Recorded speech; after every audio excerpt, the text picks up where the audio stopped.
ازاي تعرف رسالتك وصلت للمستلم وازاي تعرف اذا كان قراها ولا لسه. بسم الله الرحمن الرحيم. ده درسنا النهارده وبسرعه نبتدي. احنا عايزين نعرف الرساله بتاعتنا اللي احنا بعتناها دي وصلت ولا ما وصلتش، لان هي ممكن توصل ويقراها الطرف التاني المستلم واحنا ما نعرفش حاجه، او مش واخدين بالنا، او ننساها، او تحصل لها مشكله في السكه وما توصلش واحنا متخيلين هي وصلت وخلاص ونسينا الموضوع. النهارده هنتعلم ازاي نفعل اوبشن او خيار يحقق لنا خدمه انه ممكن اقدر اعرف هي وصلت ولا لا وهو قراها ولا لا. الاول هنتعلم الاوبشن الاولاني فيها وهو على رساله واحده.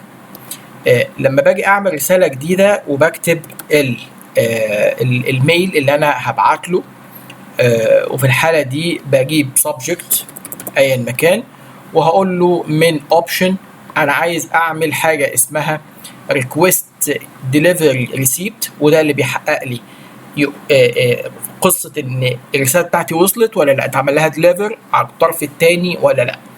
النقطه الثانيه بعمل عليه تشيك. النقطه الثانيه هريكوست، هطلب انه يقول لي read receipt اتقرا ولا ما اتقراش. وفي الحالتين دول هو لازم هو في الطرف الثاني عنده بتطلع له مسج بوب اب مينيو كده صغيره بيقول له انت موافق على الاوبشن ده ولا لا. فلو قال له هيبعت لك الريكوست، هيجاوب عليك انه وصل وهيجاوب عليك ان هو قرا. يبقى احنا اول ما هنفتح في المره الاولى احنا لازم ننشط التو اوبشنز دول ونكتب الرساله بتاعتنا ونقول له سنت. طيب دي كده الخطوه الاولانيه او الستيب الاولانيه. الستيب الثاني ازاي بقى نقول في كل الرسائل اللي طالعه من عندي اول ما تروح هناك هي ريكوست انه ديليفر ولا لا وريد ولا لا. من فايل هقول له اوبشن، ومن اوبشن هروح على ميل. من ميل هجري بسرعه ادور تحت على حاجه بتعمل لي التراكنج يمشي معايا واحده واحده. في التراكنج هنا الطبيعي انه هيكون البوكس ده التشيك بوكس ده نون تشيكت مش متعلم عليه. فاول اوبشن بيقول لي delivery receipt confirmation the message was delivered to the مين بقى receipts email server. هو دلوقتي هيطلب ان هو يدليفر او يكونفيرم ان هو وصل. وتاني تشيك بوكس هيريد الريسيبت كونفirmation. هنا بقى دي بالنسبه لقرايه الرساله. وفي الحاله دي بقى لما انا بعلم على الاثنين دول اول ما هفتح كل رساله جديده على طول هو متعلم على التو تشيك بوكس اوتوماتيك على كل رساله. لما اقول اوكي واروح اقول له نيو مسج او نيو ميل هجري على طول على الاوبشن. هنا بصوا متعلم اوتوماتيك. طيب انا هقفل ده وهروح تاني اقفل الاوبشنز ديت زي ما قلنا من الميل ومن جوه التراكنج اقول له لا ما تعلمش دول وانا هاخدهم مسج باي مسج رساله برساله. لما اجي اقول له هنا في اوبشن هو هنا مش متعلم يبقى انا لازم اضغط عليهم رساله واحده واحده. نجري تاني معلش بسرعه.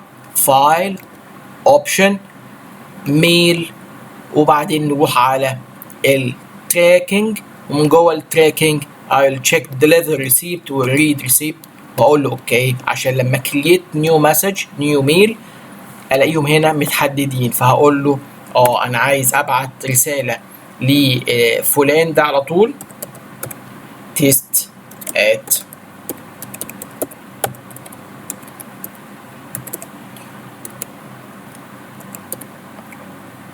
وهبعت برضو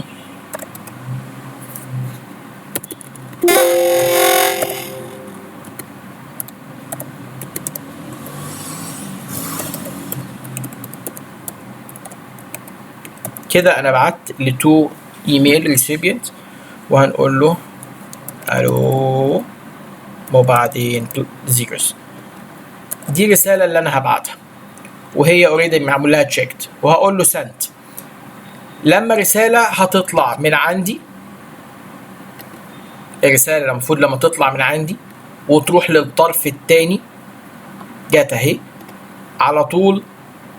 اول ما افتح الرساله جاتني اهي بالشكل دوت.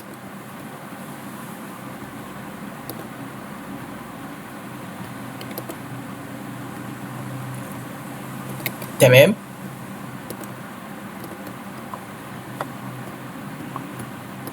سوري كده احنا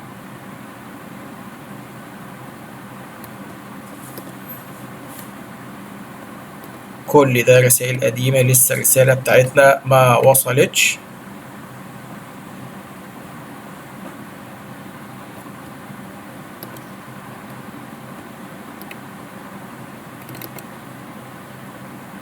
الرسالة زي ما انتم شايفين ظاهرة قدامنا بالشكل دوت.